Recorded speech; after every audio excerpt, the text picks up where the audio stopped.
नमस्कार, प्रदेश टुडे में आपका स्वागत है। मैं हूँ पूजा गीते। आज हम आपको बताएंगे एक पीड़ा की कहानी जो सिर्फ एक महिला की नहीं है बल्कि उस व्यवस्था की भी है जो उसे इस हालात तक लेकर आई है। जी हाँ, ये कहानी है एक शिक्षिका की जो सरकारी स्कूल में पढ़ाती हैं और अब उन्होंने राष्ट्रपति से इच्छा मृत्यु की मांग की है।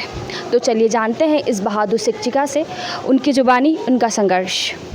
मौजूद है चंद्रकांता जेठवानी मैम और हम इनसे बात करेंगे और जानेंगे क्या है हकीकत और सच्चाई की। जी मैम, नमस्कार मैम। प्रदेश टुडे में आपका बहुत बहुत स्वागत है मैम। Thank you. जी मैम, जो ये हालात ऐसे हुए हैं इसकी क्या वजह रही है, इसके बारे में थोड़ा सा बताइए प्लीज़। मैडम, ये हालात doctor Saurabh Gupta orthopaedic surgeon की गलती से हुए हैं।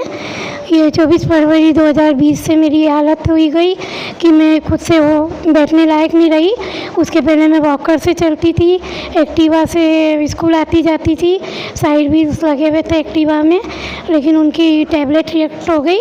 उसके बाद मेरा खुद से उठना बैठना भी बंद हो गया और मेरा हाथ शोल्डर से टूट गया जो कभी सीधा नहीं हो सकता। मैम, आप रोज़ाना किस तरह की शारीरिक पीड़ा से परेशान होती हैं? मैडम, बहुत शारीरिक पीड़ाएँ होती है।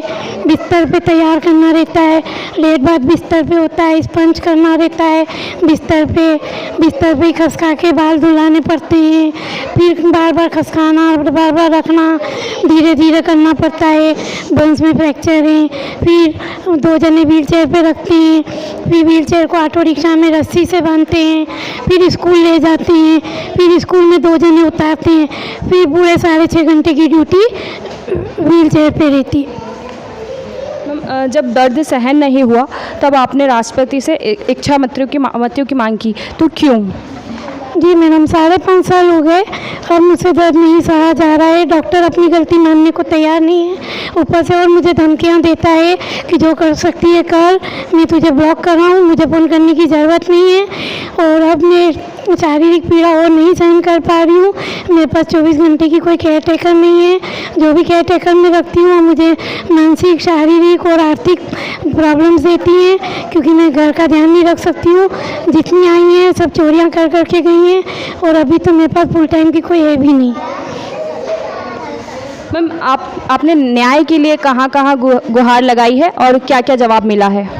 न्याय के लिए मैंने मीडिया से ही गुहार लगाई है। इंडिया टीवी है, राजीव न्यूज़ है, आपका न्यूज़ है, प्रदेश टुडे और भी बहुत सारे न्यूज़ है, CNBC है और न्यूज़ चैनलों के अलावा न्यूज़पेपर्स में भी रिपोर्ट्स आ गई हैं। लेकिन मैं ये कहना चाहती हूँ कि न्यूज़पेपर वाले मेरे बारे में बहुत गलत धारणाएँ लिख रहे हैं। कोई न्यूज़पेपर लिख रहा है मेरा ऑपरेशन गलत हो गया, कोई लिख रहा है मुझे लकवा हो गया, कोई लिख रहा है मेरी 1.5 करोड़ की संपत्ति है। खास करके मैं नई दुनिया से और नई दुनिया के संपादक जी से हाथ जोड़ के नम्र निवेदन करती हूँ कि आपके द्वारा ये गलती 2019 में भी की गई थी जिसका खामियाजा मैंने बहुत भुगता है। तब भी आपने लिख दिया था करोड़ों की संपत्ति की मालकिन और स्कूल का नाम लिख दिया था, जिसकी वजह से मुझे उत्तर प्रदेश, बिहार के गरीब लोग इंदौर तक आ रहे थे संघर्ष करते हुए। मेरे पास कुछ नहीं है। मेरा फ्लैट 19,21,000 में बिका है जो 6 बच्चों के नाम है।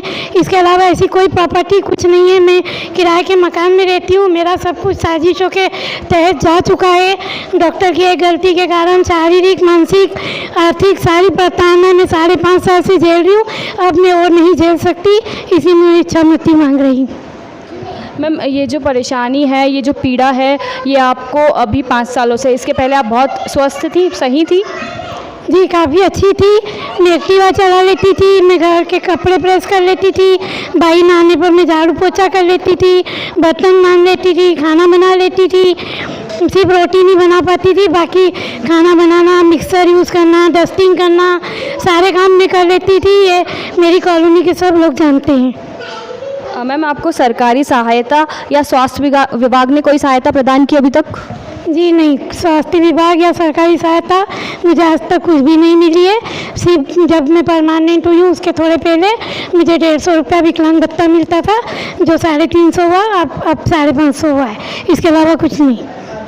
अगर सरकार या कोई अधिकारी ये इंटरव्यू देख रहा हो तो उन्हें क्या कहना चाहेंगी? मैं उन्हें यही कहना चाहूँगी कि मेरी इस हालत के लिए डॉक्टर के साथ साथ कुछ बड़े आला अधिकारी, पार्षद, सांसद और भी बहुत बड़े लोग शामिल हैं जो करोड़ों की संपत्तियों के मालिक हैं और बहुत बड़ी बड़ी पोस्ट पे रुतबा रखते हैं। और इस तरह मेरा मीडिया में आकर हर जगह इंटरव्यू देने पर उन लोगों से मुझे जान का खतरा है, इसलिए मुझे इच्छा मृत्यु द्वारा स्वेच्छा से मृत्यु दी जाए ताकि वो लोग मेरा और कुछ नहीं बिगाड़ पाए। जो बिगाड़ना था वो मेरा बिगाड़ चुके हैं। क्या आपको अब भी उम्मीद है कि कोई आपको न्याय मिलेगा या बेहतर इलाज मिलेगा? जैसा कि इलाज की बात है, इलाज तो है ही नहीं मेरा क्योंकि ऑस्टियोजेनेसिस इम्परफेक्टा है। बाकी न्याय तो मुझे इच्छा मृत्यु ही चाहिए। और मुझे पूरा यकीन है कि द्रौपदी मुर्मू राष्ट्रपति हैं और वो एक महिला राष्ट्रपति हैं। महिला होने के नाते वो मेरी पीड़ा समझेगी कि अनाथ होना क्या होता है, एक कमरे में ताले में बंद होकर जीवन जीना क्या होता है, और 7 घंटे 7.5 घंटे व्हील चेयर पे बिना हिले डुले बिना उठे एक ही जगह पर डायपर में बैठना क्या होता है। वो एक महिला होने के नाते और सर्वोच्च पद पे विराजमान होते हुए वो मुझे न्याय दिलाएंगी। मैम, एक आखिरी बात जो ऐसा आप बताना चाहें सबसे ज़रूरी और सबके लिए मददगार हो, वो बात यही कि आप जीवन में हार ना माने। मैंने भी हार नहीं मानी है, पर दर्द की एक इंतहा हो गई है और मैं कोई सुसाइड नहीं कर रही हूँ। मैं अपने स्वाभिमान के साथ इच्छा मृत्यु मांग रही हूँ। वो भी उसके पीछे एक ही कारण है कि मेरी आंखें और मेरा शरीर दान किया हुआ है।